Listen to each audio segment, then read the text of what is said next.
Namaskar. Thank you so much, Deputy Chairman, sir.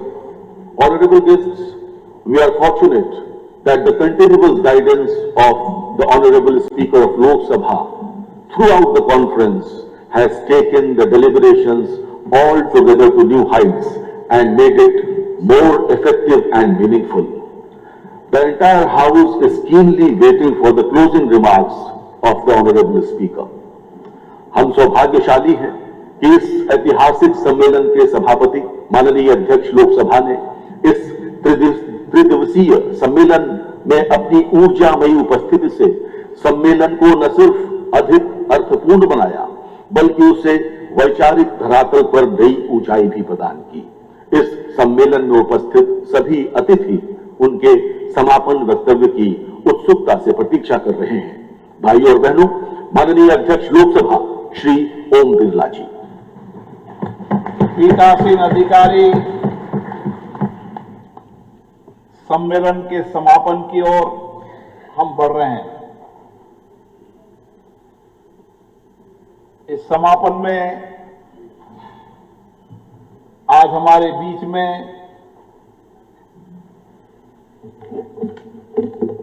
Uttar Pradesh के यशस्वी मुख्यमंत्री, जिनके नेतृत्व में लोकतांत्रिक मूल्य मजबूत हुए,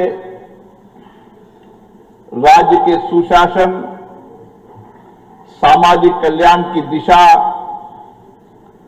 और एक ठोस कानून व्यवस्था से बुनियादी ढांचे और निवेश की ओर ये राज्य बढ़े, योगी आदित्यनाथ जी का हम इस सम्मेलन में हार्दिक अभिनंदन करते हैं, स्वागत करते हैं।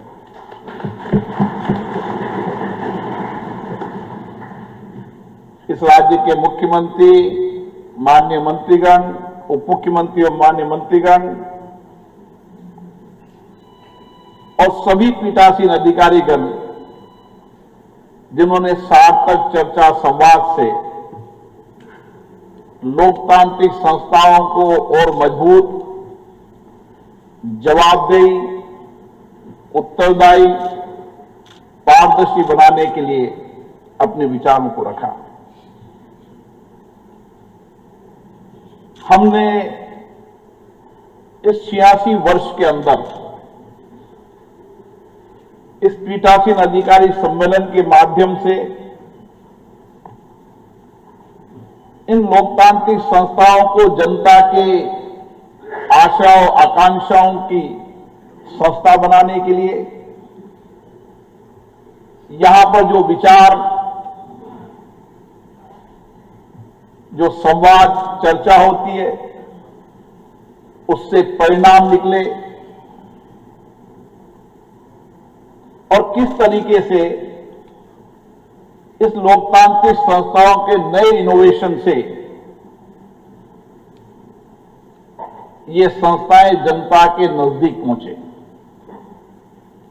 इसके लिए समय समय पर बहुत सारे सम्मेलनों में बहुत सारे निर्णय किए, संकल्प किए और उन निर्णय संकल्पों को लेकर हम आगे बढ़ रहे हैं। आज भी हमने कुछ संकल्प लिए हैं कि हमारी विधायी संस्थाएं आने वाले समय के अंदर अपनी अपनी लोकतांत्रिक संस्थाओं के अंदर विकसित भारत के संकल्पों को लेकर अपने राज्य को विकसित राज्य बनाना, उसके लिए चर्चा और संवाद हो,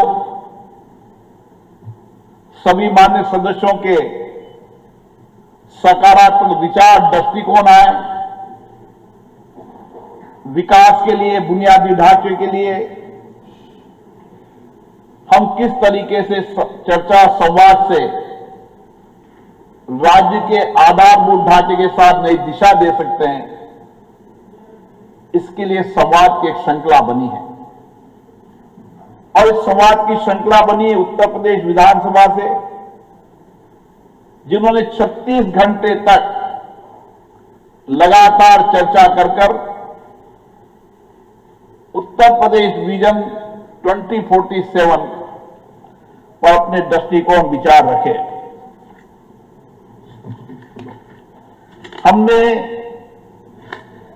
ये प्रयास किया है कि लोकतांत्रिक संस्थाओं को जवाबदेही बनाने के साथ साथ इन संस्थाओं के अंदर होने वाली बैठकें की जो गिरती संख्या उस पर भी चिंता व्यक्त की और 86 साल में कई बार पीठासीन अधिकारी सम्मेलन में निर्णय हुए, फैसले हुए, हमने प्रयास किए, उसके परिणाम भी निकले। लेकिन हम दृढ़ संकल्प का और प्रयास करेंगे कि राज्य के विधानमंडलों में न्यूनतम 30 दिन बैठकें हों, सकारात्मक चर्चा हो, सहमति असहमति हो और विभिन्न राजनीतिक दलों के अपने विचार भी आए, लेकिन एक राज्य के विकास के लिए एक सकारात्मक वातावरण बने और राज्य की विधानसभाएं और विधानमंडल ही है जहां अंतिम व्यक्ति की आवाज सदन के माध्यम से सरकार तक पहुंचती है और अंतिम व्यक्ति मतदान देने के बाद ये अपेक्षा करता है कि 5 वर्ष मेरा चुना हुआ विधायक मेरी समस्या रखेगा, कठिनाई रखेगा, चुनौतियों को रखेगा और उस समस्या का समाधान भी होगा। जिस तरीके से न्यायालय के अंदर लोगों का विश्वास रहता है कि कोई नहीं सुने तो न्यायालय में बात सुनेंगे, इसी तरीके से राज्य विधानमंडल में भी अगर सकारात्मक दृष्टिकोण से सकारात्मक दिशा की ओर माननीय जनप्रतिनिधि अपनी बात रखेंगे तो निश्चित रूप से इन विधानसभाओं के माध्यम से परिणाम भी आएंगे। हमने हमारी विधान सभाओं को पारदर्शी जवाबदेही बनाने के लिए बदलते परिप्रेक्ष्य के अंदर प्रौद्योगिकी का प्रयोग हो, एआई टेक्नोलॉजी का प्रयोग हो और प्रौद्योगिक एआई टेक्नोलॉजी की ओर हम बढ़े हैं। आज सभी राज्य की विधानसभाएं पेपरलेस हो चुकी है। सभी राज्य की विधानसभाओं के अंदर अपनी पुरानी डिबेटें, चर्चाएं, संवाद, मुद्दे, बजट, उन सबको सभी विधानसभाओं में डिजिटाइजेशन किया है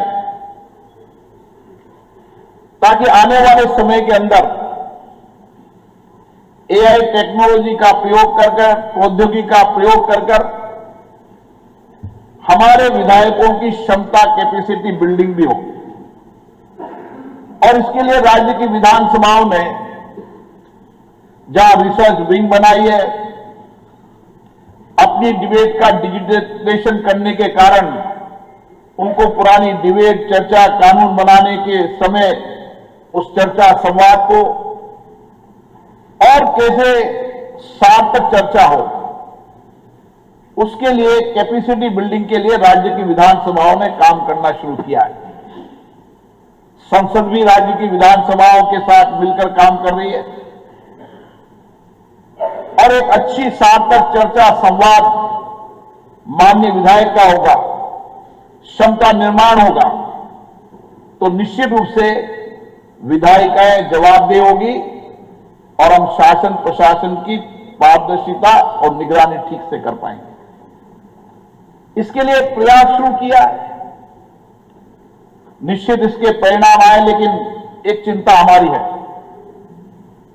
कि लगातार सदन में नियोजित वैधान, नियोजित गतिरोध, ये देश के लिए, लोकतंत्र के लिए उचित नहीं है। सदन का हर समय कीमती है, इसलिए सदन के अंदर चर्चा हो, संवाद हो, सहमति, असहमति हो, ये सदन चर्चा संवाद के लिए है, गतिरोध के लिए नहीं है। और इसलिए हमारा संकल्प है कि हम सभी राजनीतिक दलों से चर्चा कर इस गतिरोध को समाप्त करेंगे।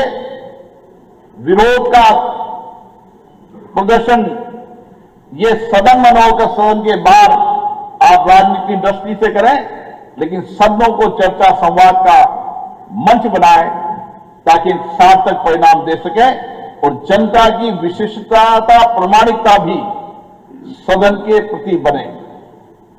इसी के साथ हमने हमारी विधानसभाओं को आने वाले समय में हमारी विधानसभा कितनी उपयोगिता हो रही है,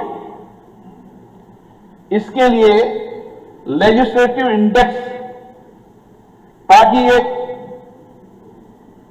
पारदर्शिता आए, जवाब आए, विधानसभाओं के अंदर स्वस्थ प्रतिस्पर्धा हो, नए इनोवेशन, नए नियम प्रक्रियाओं से हर विधानसभाओं की उत्पादकता, उसके परिणाम सार्थक हो। प्रश्नकाल से लेकर तमाम सदन की जितनी भी कार्रवाइयां हैं, उसका एक ठीक से इंडेक्स बनेगा, एक स्वस्थ प्रतिस्पर्धा बनेगी, तो एक स्वस्थ वातावरण भी बनेगा। इस दिशा की ओर भी हमने संकल्प लिया है।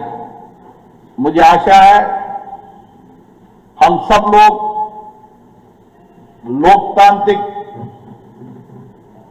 संस्थाओं के संरक्षक हैं। हम संविधान के अंतर्गत काम करने वाले पीठासीन अधिकारी हैं। हमारी बहुत बड़ी जिम्मेदारी है और जनता हमारी ओर देखती है, इसलिए हम निष्पक्ष भी हों, न्याय संगत भी हो और इन संस्थाओं को जनता के प्रति जवाबदेह उत्तरदायी बनाए, ये भी हमारा संकल्प है। मुझे आशा है 2 दिन तक हुई इस चर्चा के बाद हम आगे बढ़ेंगे और इस दिशा की ओर काम करेंगे और निश्चित रूप से इन संस्थाओं को जवाबदेह उत्तरदायी बनाकर जनता के में और विश्वास भरोसा बढ़े। हमारी संसदीय समितियों के अंदर भी व्यापक चर्चा हो, ठीक से निगरानी हो और जितने भी हमारी संवैधानिक संस्थाएं हैं वो जन केंद्रित बनते हुए लोगों की जन भागीदारी बढ़ाने के लिए भी हमारी संस्थाओं ने बेहतर काम किया है और इस दिशा की ओर बढ़ेंगे। पुनः मैं माननीय मुख्यमंत्री जी का धन्यवाद देता हूं। निश्चित रूप से उनका मार्गदर्शन हम नई दिशा, नए संकल्प की ओर, नए दृष्टिकोण के साथ मार्गदर्शन करेगा। आप यहां पधारे, इसके लिए आपको बहुत बहुत धन्यवाद। सभी पीठासीन अधिकारीगण, माननीय उप मुख्यमंत्री, माननीय मंत्रीगण और विशेष रूप से मैं इस राज्य के विधानसभा के अध्यक्ष, विधान परिषद के सभापति, जिन्होंने इस धरती पर जो सामाजिक, आध्यात्मिक, स्वतंत्रता सेनानी, एक बहुत परिवर्तन की धरती है, इससे नई ऊर्जा हम लेकर जाएंगे। और विशेष रूप से सतीश महाना जी ने एक सम्मेलन के इंडेक्स को भी तय कर दिया है, मानक को तय कर दिया है।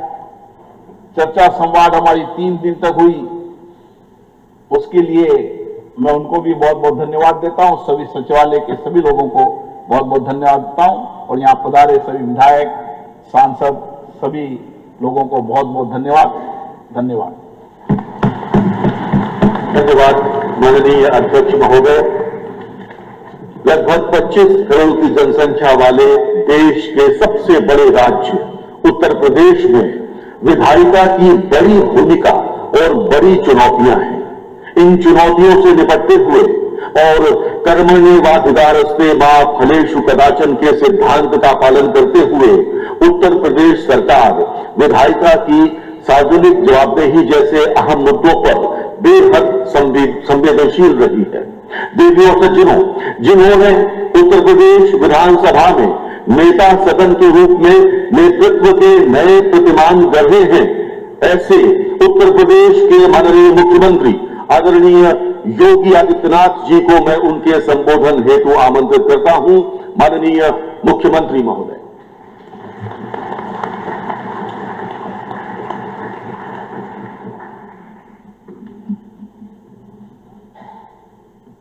अखिल भारतीय पीठासीन अधिकारी सम्मेलन के आज के समारोह कार्यक्रम में पिछले 3 दिनों से देश भर से आए हुए सभी पीठासीन अधिकारियों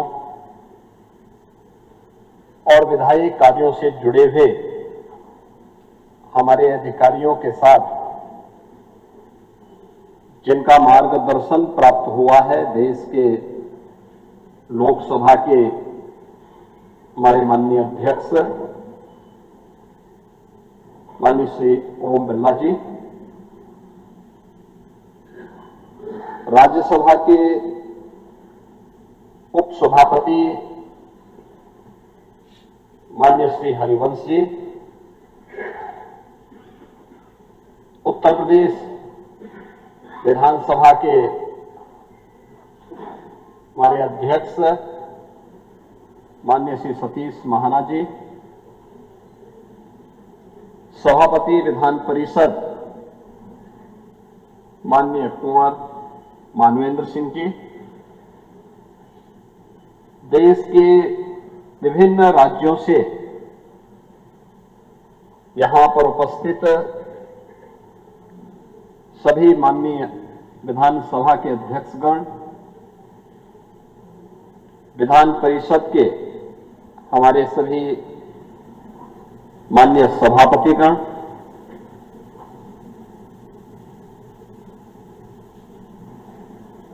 विभिन्न विधानसभाओं से और विधान परिषद से यहां पर उपस्थित हमारे पीठासीन अधिकारीगण,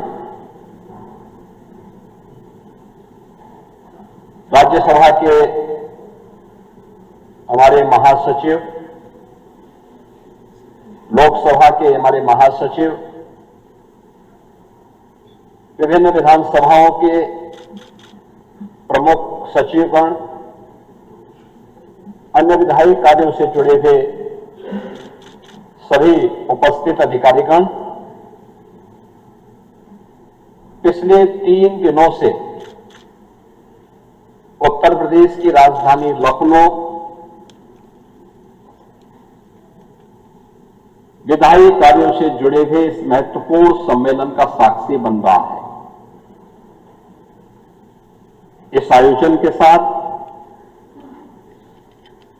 जो लोग प्रत्यक्ष रूप से जुड़े हुए हैं, वे लोग अपना अनुभव तो शेयर कर ही रहे हैं, लेकिन शेष अन्य लोगों को, उत्तर प्रदेश वासियों को मीडिया के माध्यम से यहां की गतिविधियों को जानने और सुनने का अवसर प्राप्त हो रहा है। मैं इस अवसर पर लोकसभा के माननीय अध्यक्ष जी का, राज्यसभा के माननीय उपसभापति जी का, आप सभी पीठासीन अधिकारियों का और इस पूरे अभियान को एक नई गति प्रदान करने वाले जितने भी हमारे इन विधायी संस्थाओं से जुड़े हुए अधिकारीगण हैं, उन सब का उत्तर प्रदेश आगमन पर हृदय से स्वागत करता हूं, अभिनंदन करता हूं। लोकतंत्र की आधारभूत इकाई है हमारी विधायिका, और वास्तव में भारत के संविधान के संरक्षक के रूप में यह अपनी भूमिका का निर्वहन करते हुए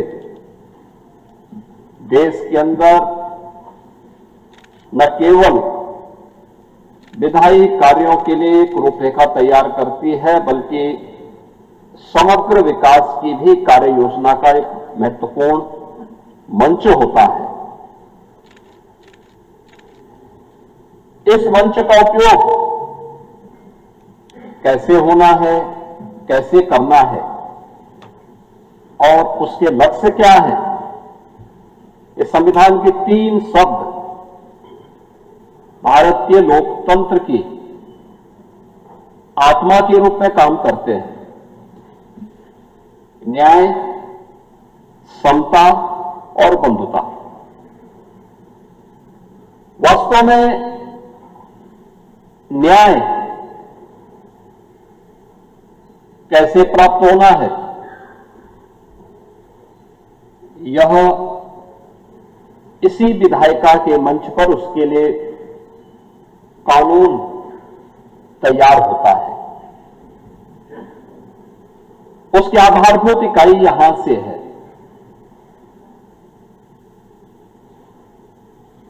सरकार की योजनाएं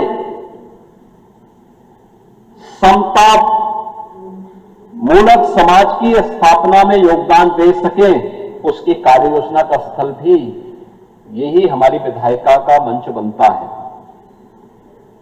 और बद्धता का उदाहरण तो प्रस्तुत स्वयं ये विधायिका करती है, जहां पे सहमति और असहमति के बीच समन्वय करते एक बेहतरीन संवाद के माध्यम से हम उस अभियान को आगे बढ़ाते हैं। और यह हम लोगों को देखने को मिलता है। यह हमारा सौभाग्य है कि हमारे देश में लोकतंत्र के सर्वोच्च संस्था अत्यंत मजबूत है, दुनिया के लिए एक नई प्रेरणा है। अंतिम पायदान पर बैठे हुए व्यक्ति के आवाज को उसके जनप्रतिनिधि के माध्यम से देश के सर्वोच्च सदन में रखा जा सकता है, उसकी आवाज भी वहां पर सुनी जा सकती है, उसी मजबूती के साथ सुनी जा सकती है। इसकी प्रेरणा का केंद्र बिंदु है हमारी संसद। हर तबके का व्यक्ति वो अपनी बात को रखता है, उसकी आवाज सुनी जाती है, उसके माध्यम से देश के अंदर योजनाएं बनती हैं। और मैं तो अक्सर इस बात को कहता हूं, मुझे 5 बार लोकसभा में रहने का सौभाग्य प्राप्त हुआ था और मुझे इस बारे में बहुत गौरव की अनुभूति होती है कि हमने सामान्य जीवन में सरकार की गतिविधियों, आपसी व्यवहार और कैसे नियम के अंतर्गत इन कार्यक्रमों को आगे बढ़ाया जा सकता है, इन सभी को देश की संसद के अंदर सीखा है, जाना है। और मैं अक्सर कहता हूं कि जो भी विधानसभा या विधान परिषद केवल संसद के नियमों को, परिनियमों को एक बार अवलोकन कर लें, उसका प्रशिक्षण ले लें, उसको अपनी विधानसभा को संचालित करने में बहुत कठिनाई नहीं होगी और बहुत आसान भी होगी। और मैं धन्यवाद दूंगा कि हमारे विधानसभा के माननीय अध्यक्ष श्री सतीश महाना जी ने 2022 में अध्यक्ष विधानसभा का बनने के बाद मैंने उनके सामने इस बारे में रखा। मैंने कहा था, देखिए एक सामान्य सा उदाहरण है। मैंने कहा, देखिए हमारे यहां क्वेश्चन आवर में स्टार्ट क्वेश्चन 20 होते हैं, लेकिन पता लगता है कि ये 1.25 घंटे, 1 घंटा 20 मिनट का जो क्वेश्चन आवर होता है, इसमें केवल 2 से 3 सदस्य ही बोल पाते हैं। वो एक एक व्यक्ति 15-15, 20-20 सप्लीमेंट्री और फिर उसमें भी ऐसे ऐसे प्रश्न करते हैं, तो जैसे प्रश्न होते हैं वैसे उत्तर भी आते रहते हैं। क्या ये हो सकता है कि हम इसको संसद की तर्ज पर आगे बढ़ाएं? देखिए, हमारे लिए प्रेरणा कोई और नहीं था, हमारे लिए प्रेरणा संसद थी। और उन्होंने तत्काल उसमें संशोधन प्रारंभ किए, यहां की नियमावली में परिवर्तन किए। परिणाम क्या है? अब आप यहां देखेंगे 1.25 घंटे में 20 स्टार्ट क्वेश्चन और हर एक स्टार्ट क्वेश्चन के प्रश्न के साथ, हर एक तारांकित प्रश्न के साथ 2-3 सप्लीमेंट्री भी पूछ लिए जाते हैं और मंत्री भी तैयार होकर के आता है, प्रश्नकर्ता भी तैयार होकर आता है, सभी संतुष्ट होते हैं। अधिक से अधिक जनप्रतिनिधियों की सहभागिता सदन के अंदर देखने को मिलती है। यानी नियम परिनियम भी अगर हम कुछ कर रहे हैं तो संसद उसका आधार बन सकती है।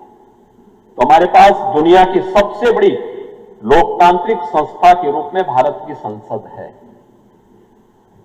उसके प्रति श्रद्धा और सम्मान का भाव हर भारतवासी का दायित्व बनता है। दूसरा, भारत जिसके बारे में आदरणीय प्रधानमंत्री जी बार बार कहते हैं कि भारत दुनिया की लोकतंत्र की जननी भी है। हमारे यहां बताइए ना, त्रिस्तरीय पंचायत की व्यवस्था हमने बाद में लागू की, लेकिन गांवों में सरपंच की व्यवस्था और पंचीय की व्यवस्था ये प्राचीन काल से थी, यानी ट्रेडिशनल थी। हम लोगों ने उसको अपने जीवन का हिस्सा बनाया था। यानी हम लोग उन चीजों को लेकर के जिसके बारे में राष्ट्रपिता महात्मा गांधी कहते हैं, ग्राम स्वराज की परिकल्पना को साकार अगर किसी ने किया था, हमारे गांवों ने किया था। वो गांव कहीं का भी, उत्तर हो, दक्षिण हो, पूरब हो, पश्चिम हो, देश के अंदर रूप रंग वेशभूषा खान पान अलग अलग हो सकते हैं, लेकिन उत्तर से दक्षिण तक, पूरब से पश्चिम तक पूरा भारत एक भाव और एक भंगिमा के साथ बोलता है, एक साथ सोचता है, एक साथ उसकी भावनाएं होती हैं, एक उसकी आस्था होती है। और उस आस्था को जोड़ने का आज हमारे पास सबसे सशक्त माध्यम हमारी संसद है। हमें उस संसद के प्रति उस भाव को देखते हुए उसको आदर्श के रूप में अगर हम आगे बढ़ाएंगे तो मुझे लगता है कि हमारी विधायिका और मजबूत और सशक्त होगी। मैं धन्यवाद देना चाहूंगा कि इस दौरान चर्चा परिचर्चा होने के साथ ही इस 86वें पीठासीन अधिकारियों के सम्मेलन में जो 6 महत्वपूर्ण प्रस्ताव पारित हुए वो बहुत अभिनंदनीय है। प्रधानमंत्री जी ने देशवासियों को देश की आजादी के अमृत महोत्सव वर्ष में आगामी 25 वर्ष की कार्य योजना बनाने के लिए कहा। विजन 2047 विकसित भारत, और विकसित भारत की उस परिकल्पना को आज यहां पर भी पारित करते हुए एक संकल्प के साथ हम आगे बढ़े हैं। और मुझे बताते हुए प्रसन्नता है कि विकसित भारत, विकसित उत्तर प्रदेश, आत्मनिर्भर भारत, आत्मनिर्भर उत्तर प्रदेश की एक लंबी डिबेट जिसकी चर्चा यहां पर हमारे माननीय अध्यक्ष लोकसभा ने, माननीय उपसभापति राज्यसभा ने, माननीय अध्यक्ष उत्तर प्रदेश विधानसभा ने भी यहां पर किया। ये लगातार चर्चा हुई और मुझे बताते हुए कोई संकोच नहीं, क्या सत्ता पक्ष का हो क्या विपक्ष का हो, 300 से अधिक माननीय सदस्यों ने 24 घंटे चलने वाली बहस का हिस्सा ये बने थे। मैं रात्रि को यानी चर्चा का शुभारंभ करने के बाद कुछ देर में बैठा रहा, फिर मैं अपने अन्य कार्यों के साथ कुछ देर अपने ऑफिस में बैठा रहा, फिर कुछ अन्य मेरी मीटिंग्स थी उसमें भी गया। मैं रात को 11 बजे आया। क्या होड़ लगी हुई थी बोलने के लिए, और कितने अच्छे सुझाव आए हर एक तबके का। विकसित भारत और विकसित उत्तर प्रदेश को लेकर के उनके अपने महत्वपूर्ण सुझाव थे। और मेरा यह मानना है कि हम किसी व्यक्ति की क्वालिफिकेशन से नहीं, उसके अनुभव का लाभ इस सदन के माध्यम से जब लेते हैं तो हमारे लिए बहुत प्रभावी होता है, बहुत महत्वपूर्ण होता है। उत्तर प्रदेश की इस विधानसभा ने, विधान परिषद ने लगातार इसमें चर्चा चलाई, दिन हो रात्रि हो, लगातार ये चर्चा चलती रही और लोगों ने विकास के बारे में इन मुद्दों को रखा। विकसित भारत के लक्ष्य को प्राप्त करने के लिए हमारी क्या जवाबदेही होनी चाहिए। ये केवल भारत सरकार का काम नहीं है, ये केवल प्रधानमंत्री जी का ही काम नहीं है, हम भी इस अभियान के सारथी बन सकते हैं, हम भी उसके सिपाही बन सकते हैं। और उस अभियान के साथ जुड़कर चर्चा हुई और मुझे बहुत अच्छा लगा कि पीठासीन अधिकारियों के इस सम्मेलन में भी इस प्रस्ताव को पारित करते हुए प्रभावी ढंग से इसको आगे बढ़ाने के लक्ष्य के साथ विकसित भारत की परिकल्पना को साकार बनाने की दिशा में किए गए प्रयासों को एक सार्थक गति प्रदान की है। हमारी विधायिका के सिटिंग के बारे में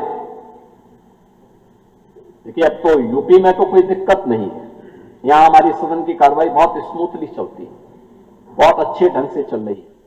और जितने दिन चलते हैं इस बात के लिए प्रतिस्पर्धा होती है कितने दिन, यानी हमारे यहां दिन में लंच आवर नहीं होता है। संसद में दिन में 1 घंटे के लिए लंच आवर होता है, लेकिन यहां तो जब एक बार 11 बजे शुरू होती है तब फिर वो 5 बजे, 6 बजे, 7 बजे, 8 बजे, 10 बजे तक चलती रहती है। जिसको लेना होगा कैंटीन में उनके लिए भोजन की व्यवस्था बहुत होता है, तो यहां चेयर से एक बार संसदीय कार्य मंत्री को बोल दिया जाता है कि भाई देखो सदस्य यहां दिन भर बोलेंगे, आप उनके लिए कैंटीन में भोजन की व्यवस्था करवा दीजिए।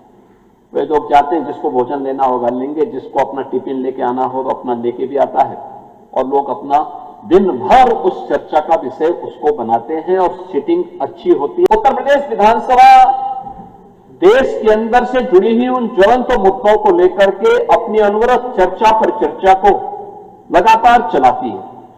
सस्टेनेबल डेवलपमेंट गोल्स पे भी यहां लगातार चर्चाएं हुई, लगातार 36-38 घंटे तक चर्चा होती रही, और फिर उसके गोल डिसाइड हुए। उस पे मंत्री मंडल के स्तर पर उसके लिए कमेटियां गठित हुई। सरकार को उसको एजुकेशन के लिए भी अलग अलग हमारे एडिशनल चीफ सेक्रेटरीज के स्तर पर भी कमेटियां गठित हैं जो लगातार उसे अचीव करने की दिशा में कार्य कर रहे हैं। 26 नवंबर संविधान दिवस पर भी हम मौलिक अधिकारों पर ही नहीं बल्कि अपने मूल कर्तव्यों पर भी चर्चा करें। यहां पे अनवरत चर्चा हमने विधानसभा के अंदर, विधान परिषद के अंदर इस चर्चा को भी एक अनवरत चर्चा का विषय बनाया था। अन्य ज्वलंत मुद्दों को लेकर के भी, क्योंकि जब हम यहां चर्चा करते हैं तो चर्चा केवल यहीं तक सीमित नहीं होती। चर्चा में हमारा जनप्रतिनिधि जाता है तो हम अपने विधायकों से एक बारे में कहते हैं, विधान परिषद के सदस्यों से कहते हैं कि भाई आप यहां चर्चा कर रहे हैं, ये चर्चा यहीं पे सीमित नहीं होगी, आपको इसी प्रकार की चर्चा को अपनी विधानसभा में भी करवाना है, वहां पे भी चर्चा होगी।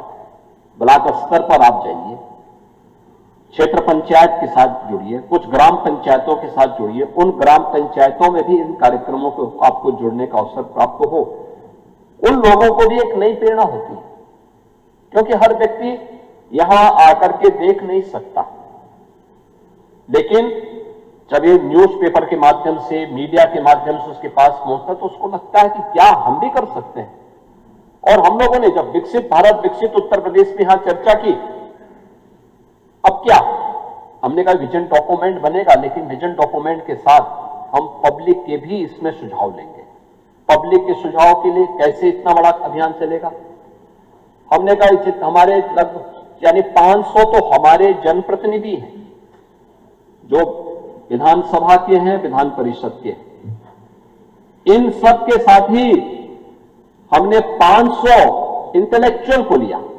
यूपी के जितने रिटायर्ड चीफ सेक्रेटरीज थे, एडिशनल चीफ सेक्रेटरीज थे, प्रिंसिपल सेक्रेटरीज थे, रिटायर्ड कुलपतिगण थे, शिक्षाविद थे, वैज्ञानिक थे, अन्य समाज के अलग अलग तबके से जुड़े हुए 500 ऐसे लोगों की हम लोगों ने कार्यशाला भी की। और कार्यशाला करने के बाद उनको हमने सेक्टर दिए, पूरे दिन भर की कार्यशाला हुई, उनको हमने लिटरेचर उपलब्ध करवाए और हमने कहा कि भाई आपको 75 जनपद है, 75 जनपदों के लिए 75 ग्रुप बनाए और सबसे कहा गया कि हर एक को 3-3 संस्थाओं में जाकर के इस मुद्दे पे यूथ को जोड़ना है, किसानों के साथ जुड़ना है, उद्यमी और व्यापारियों के साथ जुड़ना है, महिला स्वयंसेवी समूहों के साथ जुड़ना है, समाज के अलग अलग तबके के साथ जुड़ करके उनसे इस चर्चा को करना है। और फिर हमारे सामने रिजल्ट किस रूप में आएंगे। हमने एक पोर्टल डेवलप किया, हमने कहा भी लोग अपने सुझाव हमें भेजें। आप आश्चर्य करेंगे 98 लाख सुझाव हमारे पास आए थे विकसित भारत, विकसित उत्तर प्रदेश के लिए, जिसमें एआई टूल के माध्यम से आईआईटी कानपुर के साथ मिलकर के अब हम उसको फाइनल रूप दे रहे हैं कि अलग अलग सेक्टर में किन किन लोगों ने अपने सुझाव दिए, क्या क्या सुझाव आए हैं, उन सुझावों को फिर विजन डॉक्यूमेंट का हिस्सा बना करके यूपी अगले जो भी हमारे 21 वर्ष बाकी हैं विकसित भारत यानी देश की आजादी के शताब्दी महोत्सव के लिए, उस विजन डॉक्यूमेंट को हम फिर यहां पे लॉन्च करेंगे, उसको आगे बढ़ाने का काम करेंगे, जिससे वह हमारी एक कार्य योजना हो जाएगी और बेहतरीन परिणाम आएंगे। मैं आज के इस अवसर पर आभारी हूं माननीय लोकसभा के अध्यक्ष जी का, जिन्होंने उत्तर प्रदेश को ये 86वें पीठासीन अधिकारियों के सम्मेलन के लिए चुना है। मैं आभारी हूं कि वे स्वयं इस अवसर पर उपस्थित होकर के लगातार इस कार्यक्रम का हिस्सा बने हैं। उपसभापति राज्यसभा माननीय हरवंश जी का,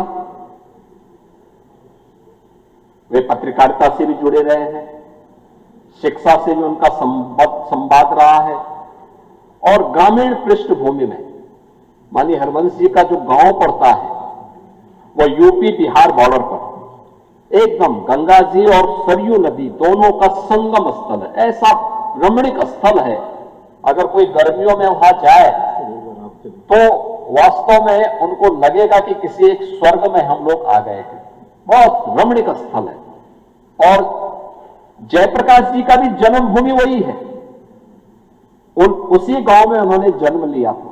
बहुत अच्छी जगह है और मुझे लगता है कि इतना दोनों चीजें कि अगर गर्मियों में वहां बेहतरीन स्थल देखने को मिलता है, सायकाल बहुत ही अच्छी जगह है, लेकिन बरसात में उतना ही चुनौतीपूर्ण भी।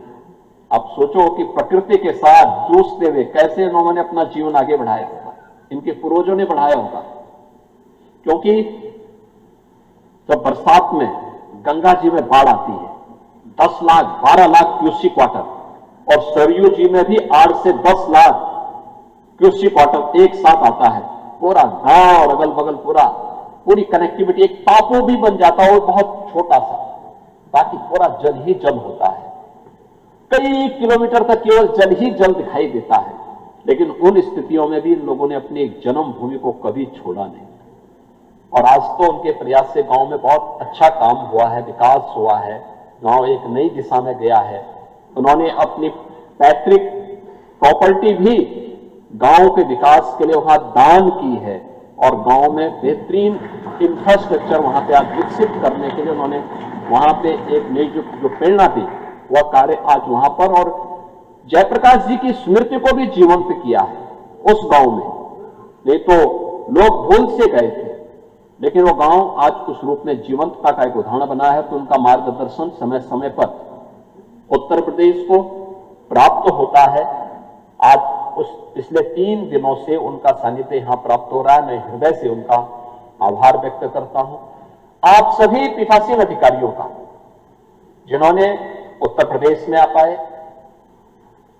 उद्घाटन सत्र में मुझे रहना था और मैं एक दिन पहले तक था, लेकिन अचानक हम लोगों को दिल्ली कार्यक्रम में, एक महत्वपूर्ण कार्यक्रम में जाना पड़ा और कल जैसे ही वहां से छुट्टी मिली मैं सीधे वापस आया और रात्रि में माननीय अध्यक्ष जी के रात्रि भोज के कार्यक्रम में आप सबसे मेरी वहां पे मुलाकात भी हुई और मुझे बहुत अच्छा लगा कि आज आप सब, आपसे मुझसे एक बार और संपर्क और संवाद का अवसर प्राप्त हुआ है। और मैं जरूर इस बारे में हम लोग प्रयास करेंगे कि इस पीठासीन अधिकारियों के सम्मेलन के अवसर पर जो भी कार्य योजना बनेगी, उत्तर प्रदेश सरकार का उसमें भरपूर सहयोग मिलेगा। उसको आगे बढ़ाने में हम पूरा उसका सम्मान भी करेंगे और उसको प्रभावी ढंग से लागू करेंगे। वैसे भी हमारे यहां पे यानी पीठ का और सरकार का जो अप्रोच होता है वह हमेशा प्रोएक्टिव होता है, रिएक्टिव नहीं होता है। ऐसा नहीं होता है कि ऐसी नौबत नहीं आती है कि सरकार ने नहीं किया तो हम सरकार को घेर देंगे, या फिर ऐसा नहीं होता है कि अगर पीठ ने कभी विपक्ष को मौका ज्यादा दे दिया तो सरकार भी रिएक्टिव नहीं होती, प्रोएक्टिव होती है। क्योंकि ये पीठ का दायित्व बनता है कि वो दोनों में संतुलन बनाए और संतुलन बनाने का काम करते हैं। और हम भी मानते हैं कि भाई देखो, ये पीठ का दायित्व है, पीठ अपना दायित्व निर्वहन कर रही है। हमारा दायित्व है कि ये काम जो हो रहा है हमारे लिए हो रहा है, इसलिए हमें इसको और पॉजिटिव तरीके से आगे बढ़ाना। तो प्रोएक्टिव तरीके से हमारे दोनों पीठासीन अधिकारी, यहाँ के हमारे माननीय अध्यक्ष विधानसभा भी और माननीय सभापति विधान परिषद भी लगातार इस दिशा में आगे बढ़ाते हैं। और मुझे अच्छा लगा कि मैं अक्सर सुनता हूं, क्योंकि हमारे विधानसभा के अध्यक्ष जी भी और विधान परिषद के सभापति जी भी देश के अंदर भी और दुनिया के अंदर जहां कहीं भी पीठासीन अधिकारियों से जुड़े हुए सम्मेलन होते हैं तो इनका विजिट लगातार होता रहता है, बताते हैं कि वहां ये हुआ, वहां इन मुद्दों पे चर्चा हुई। हमें अच्छा लगता है कि केवल सदन की कार्रवाई तक हम सीमित नहीं हैं, उसके बाद भी सीखो और सिखाओ का एक मंच यह सम्मेलन हमारे लिए मिलता है। क्योंकि बहुत सारे विधानसभाओं ने या संसद ने कुछ नया किया है, वो हमें जानने और सीखने का एक मंच मिलता है। ये सचमुच एक नया उदाहरण है, एक नई प्रेरणा है। मैं इस अवसर पर एक बार फिर से आप सभी का हृदय से आभार व्यक्त करते हुए आप सबके प्रति अपनी मंगलमय शुभकामनाएं भी देता हूं और विश्वास करता हूं कि आगे भी उत्तर प्रदेश को जो भी दायित्व दिया जाएगा, उत्तर प्रदेश इसको बहुत प्रभावी ढंग से आगे बढ़ाने का कार्य करेगा। आप सबका मैं एक बार फिर से हृदय से अभिनंदन करता हूं। धन्यवाद। जय हिंद। बहुत बहुत धन्यवाद माननीय मुख्यमंत्री महोदय। अब मैं धन्यवाद ज्ञापन के लिए उत्तर प्रदेश विधान परिषद के माननीय सभापति श्री कुंवर मानवेंद्र सिंह जी से आग्रह करता हूं। माननीय सभापति महोदय। 86वें अखिल भारतीय पीठासीन अधिकारी के सम्मेलन के समापन सत्र के अवसर पर उत्तर प्रदेश की पावन धरती पर पधारे माननीय लोकसभा अध्यक्ष श्री ओम बिरला जी, उत्तर प्रदेश के यशस्वी मुख्यमंत्री श्री योगी आदित्यनाथ जी, सभापति राज्यसभा श्री हरिवंश जी, अध्यक्ष विधानसभा श्री सतीश महाना जी एवं विभिन्न राज्यों से पधारे विधान परिषद के सभापति, उपसभापतिगण, राज्य विधानसभाओं के अध्यक्ष उपाध्यक्षगण, हमारे प्रदेश के उप मुख्यमंत्री एवं मंत्रीगण एवं सम्मानित पदाधिकारीगण का हृदय की अतल गहराइयों से मैं धन्यवाद ज्ञापित करता हूं। यह हम सभी उत्तर प्रदेश वासियों के लिए गौरव का विषय है कि अखिल भारतीय पीठासीन अधिकारियों एवं सचिवों के सम्मेलन की मेजबानी का अवसर मिला है। मैं सम्मेलन में प्रतिभाग करने वाले पीठासीन अधिकारियों और सचिवों को कोटिशः धन्यवाद ज्ञापित करता हूं, जिन्होंने विचार विमर्श के लिए निर्धारित विषयों पर अपने बहुमूल्य विचार रखे। सम्मेलन के दौरान हमने विधायी संस्थाओं के समक्ष उपस्थित समकालीन चुनौतियों, सदन की कार्यवाही की गरिमा, संसदीय अनुशासन, तकनीकी नवाचारों तथा जन अपेक्षाओं के अनुरूप विधायी कार्य को अधिक प्रभावी बनाने जैसे महत्वपूर्ण विषयों पर गहन एवं सार्थक विचार विमर्श किया। इन चर्चाओं से यह स्पष्ट हुआ कि पीठासीन अधिकारी की